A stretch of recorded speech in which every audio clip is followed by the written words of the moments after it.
Hi everyone. I've been asked by some of my customers to make a video lesson that's a little slower and more basic. So I'm going to try to do that today. I'm playing a flute in the key of G, and this is one of our premier flutes, but you can play any key of G flute along with this, and you should be able to kind of follow along and harmonize. I wanted to start out very basic, so when you get your flute, the first thing you're going to learn is how to play the pentatonic minor scale, which I'll demonstrate.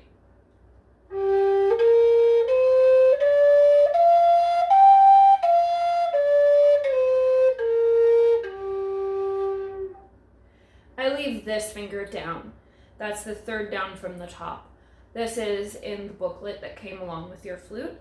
And if you have a flute by a different maker, you might have a 5-hole flute, which doesn't even have this hole. We make ours with 6 holes so that you can play a lot of other scales on them. But you'll start with that, and you'll do a lot of practicing where you go up and down that scale. You can actually practice without even blowing in your flute if you want, or maybe if your spouse or your pets are getting sick of hearing you squeak.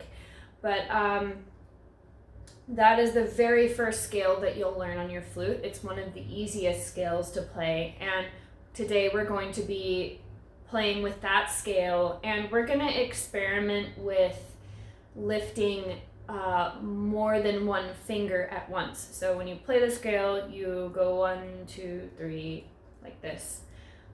Today we're going to see what it sounds like and how different it sounds when you lift 2 fingers up at once or 3 fingers up at once. This can really still be quite good practice, and you can make beautiful songs by doing this. So let's start, and I'll try to go slow.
So you can see that you can really change the sound of that scale by just lifting a group of fingers up at once.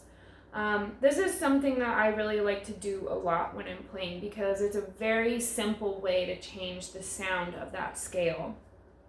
I'm going to play a song a little bit faster to demonstrate that, but you should practice doing that at a pace that's comfortable with you.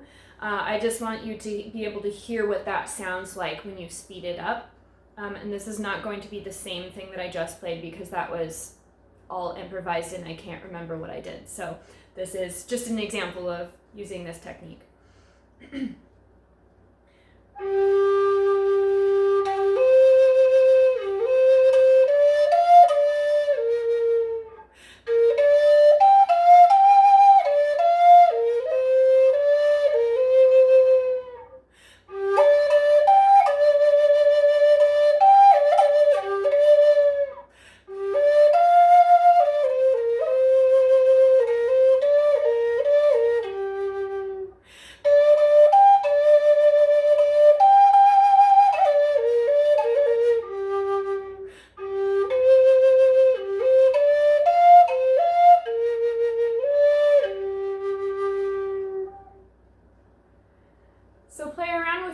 bit, and I think you'll have a lot of fun. I'd love to hear in the comments if you thought this video was helpful, if there was anything I could have done better. Let me know if you thought the first part of that video was slow enough. I'm not a teacher, I'm a flute maker, but I aspire to be a teacher, so your feedback is very helpful. Thank you, I hope you enjoyed.